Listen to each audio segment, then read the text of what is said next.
Jerel McCants is a leading architect in the Tampa Bay market, having built his own design and architecture firm from scratch with a focus on how people use spaces. Design industry trends like those is something the Business Observer writes about often, online and in print. To read those stories and more, subscribe to the Business Observer. Go to businessobserverfl.com for more. Hello and welcome to the Business Observer's From the Corner Office podcast. I'm Mark Gordon, managing editor of the Business Observer. Today's guest is Jerel McCants, principal in charge of Jerel McCants Architecture in Tampa. Jerel, welcome and thanks for being here. We're going to talk about your career and lessons learned and what your architecture firm's niche is. But before that, let's get to know you a little better with some rapid fire questions. We're going to start with the first one. What is the longest airplane flight you have ever been on? Oh man, it's I can think of two. I don't know which one. I know the worst one. The worst one was flying from Qatar to Miami, and that was about 13 and a half hours. Yeah. And the plane took for about 11 hours. Heavy turbulence. So that was not fun, and I think a bit of flight anxiety, but I've traveled a lot, and that was probably one of the longest flights I've been on, and definitely the worst flight.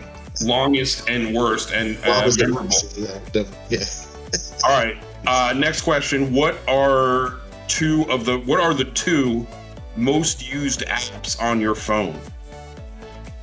Man, that's cool. Okay.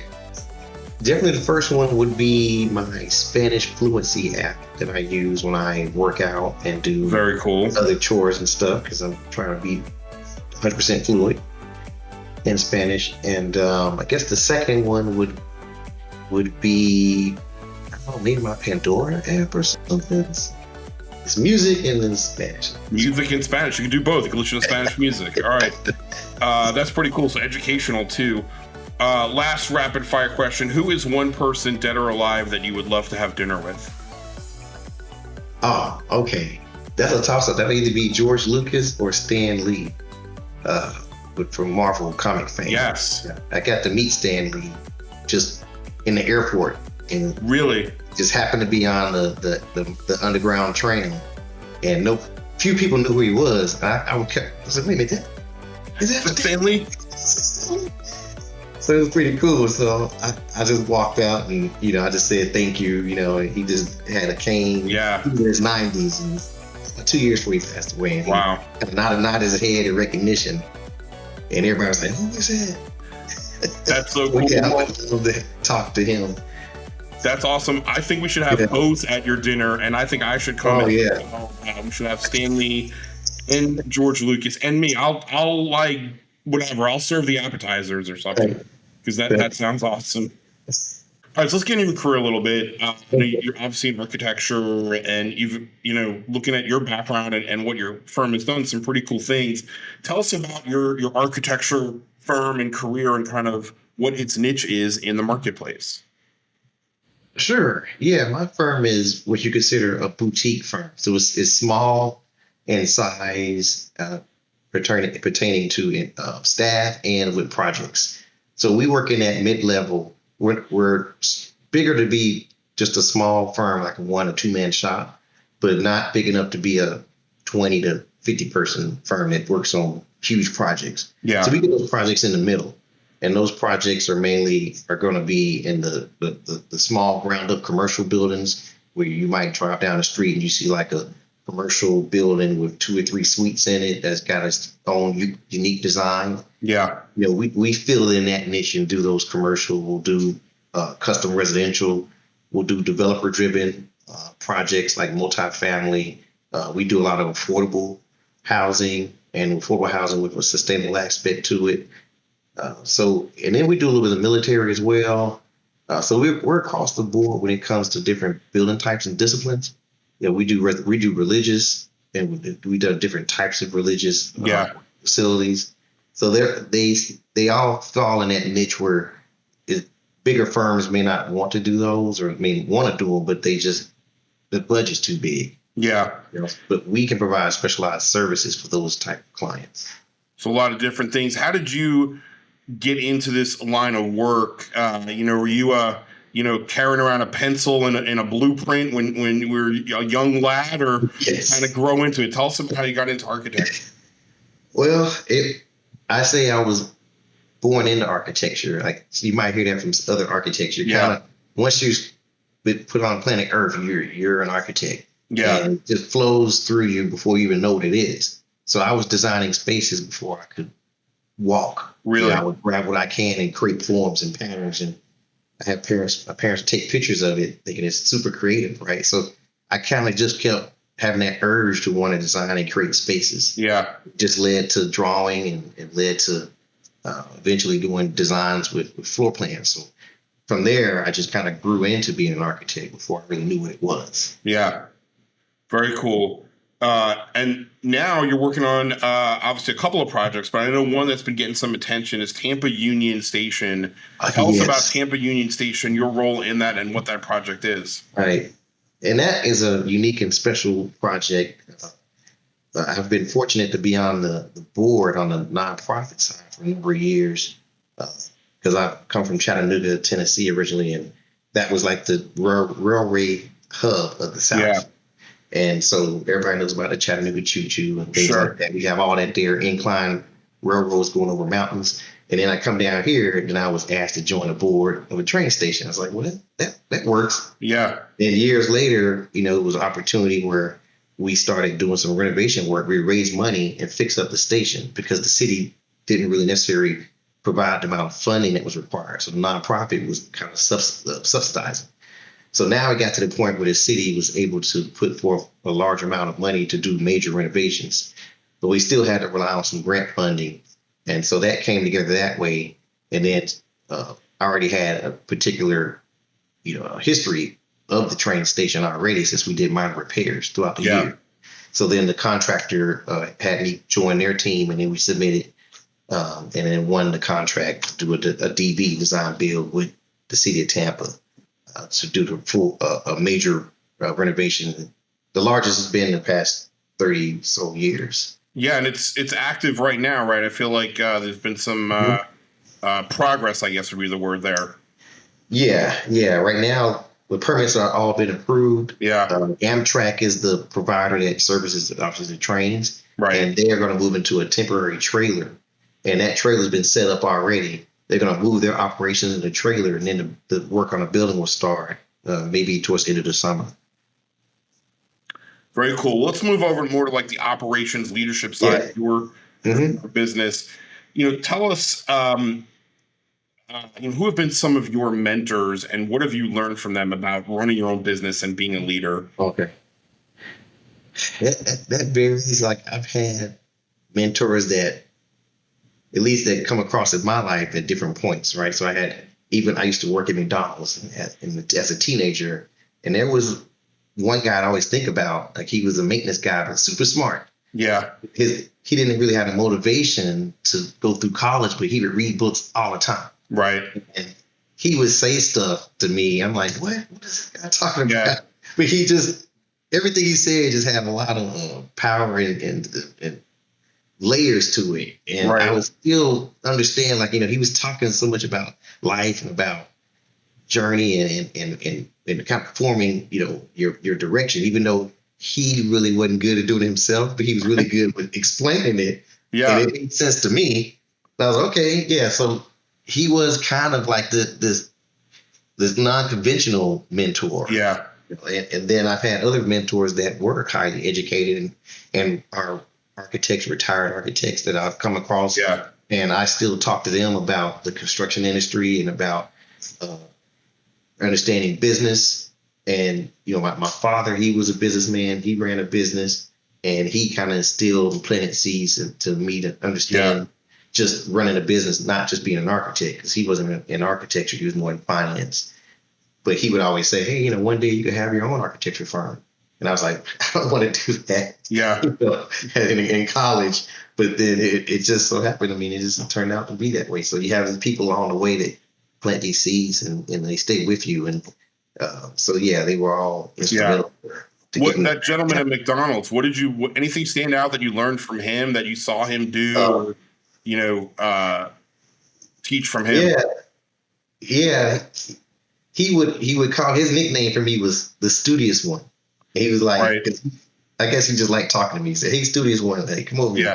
Yeah. And he would say things like the derivation of words, because in Chattanooga there's a lot of Cherokee and Native American reservations, and a lot of our families and everybody, most people up there have some type of family that was Creek or Cherokee, and he would talk about these different names and what the names originated from, just to have a sounding board or stuff that he read about. So he was really big on history, really big on philosophy, just really trying to, I was almost like I was receptive to him, and some people didn't really want to hear it. But I was always interested and curious to learn something that I didn't know. So it was mainly a lot of history, a lot of philosophy, a lot of viewpoints on life about, you need to do one thing before another. So it was very systematic. So it wasn't really one thing in particular. It was just a bunch of different conversations that helped me understand my path. Like, McDonald's was a job. It wasn't a career. Yeah. And some other thing, there's a difference. It's like it's a job and it's a career and there's some things you want to do in between. And I was like, I don't want to be here forever. So it's just work to me. But he was like, work is work. There's a job and there's a career. They're both work. I was like, well, okay, that makes sense. Yeah. So you kind of break down things like that and about the meaning and interpretation of words when you speak. Words have certain power or can guide you without you even thinking about it. So he kind of was very interested in that. Yeah, and you mentioned curiosity. That comes up a lot on the From the Corner Office podcast about good leadership requires being curious, right? Is that something that you have found that I'm sure in architecture it pays to be curious about projects? I mean, tell us about how you've developed to be a curious leader over the years. Yeah, I've had an interest in listening to people, and obviously it didn't matter their background or educational or social economic status. People always have something interesting to say, contribute. And so whatever the conversation is, it might be boring. It's something I feel like I could pull away from it. I could take out of it. So that's something I've always been open and receptive to. Yeah. I could have a conversation with, a homeless person on the street. It's something that they might say that makes sense, or something that you can say to them. It's an exchange of ideas and thoughts that can, might pop up a couple years down the road. So it's just being open to listen to people sometimes and listen to stories, and all those individual stories is what makes up or constitutes some personalities. If you think about your friends and think about, I read these books about self-help and the Dale Carnegie books, and understanding, okay, well, like you're the combination of the five most people you talk to, right? And like the activities you're involved with. All those activities, the more you expand the activities, the greater the diameter, the more ideas and things that can flow out of that. So you always want to grow and expand. You always want to try to, every year or every summer, you want to try to improve upon what you did previously. So all those self-help books, I still do that now. I listen to those on audio.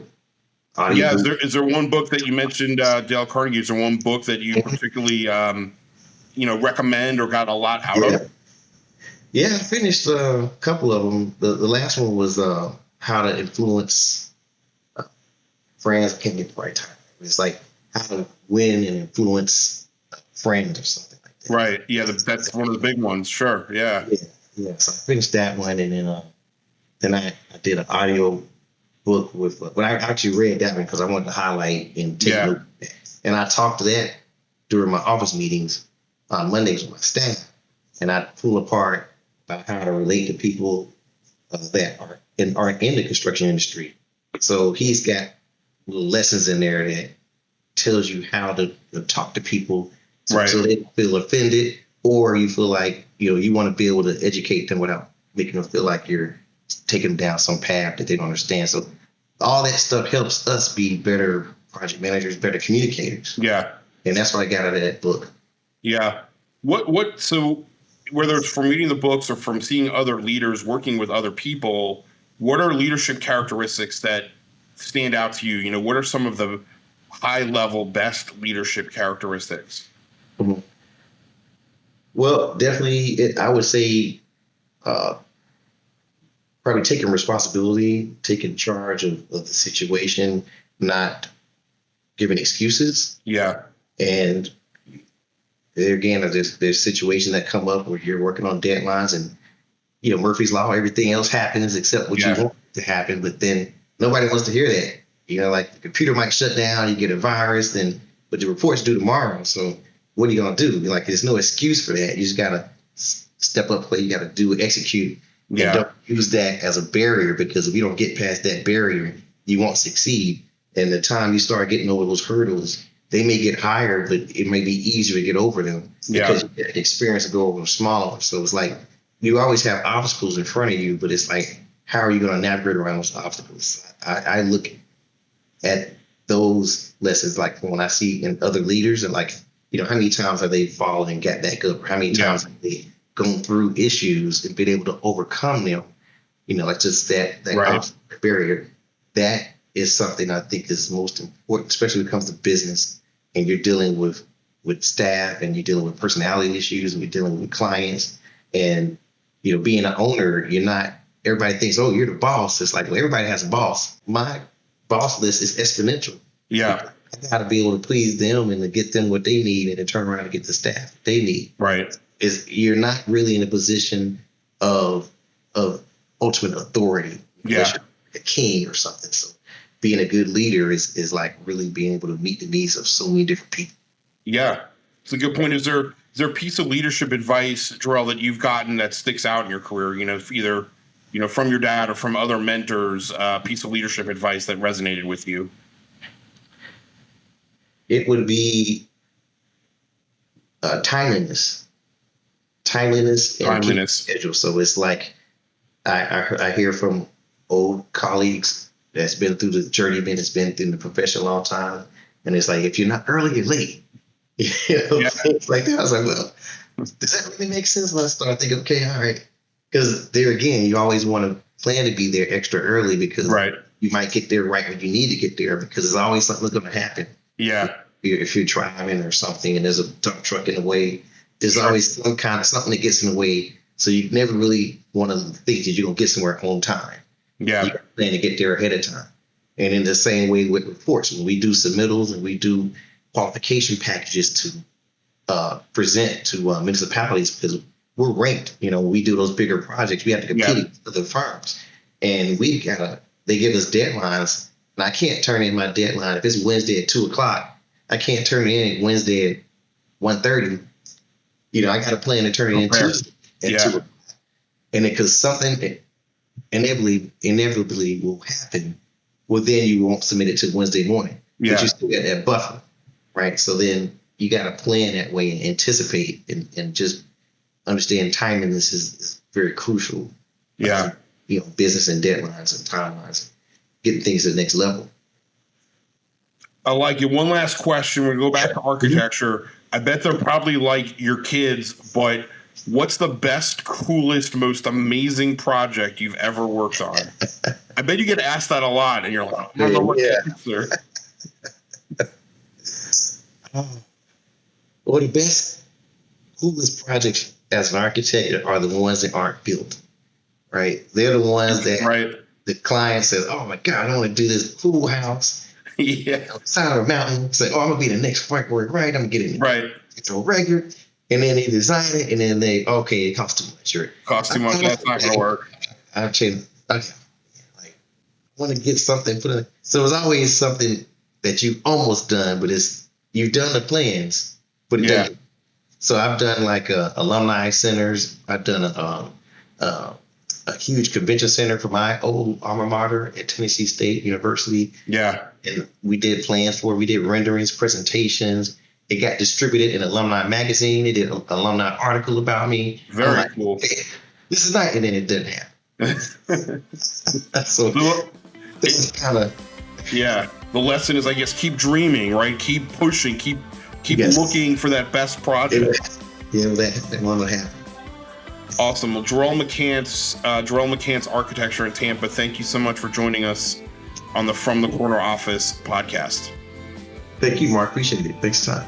Thank you for listening to the Business Observer From the Corner Office podcast. I'm your host, Mark Gordon.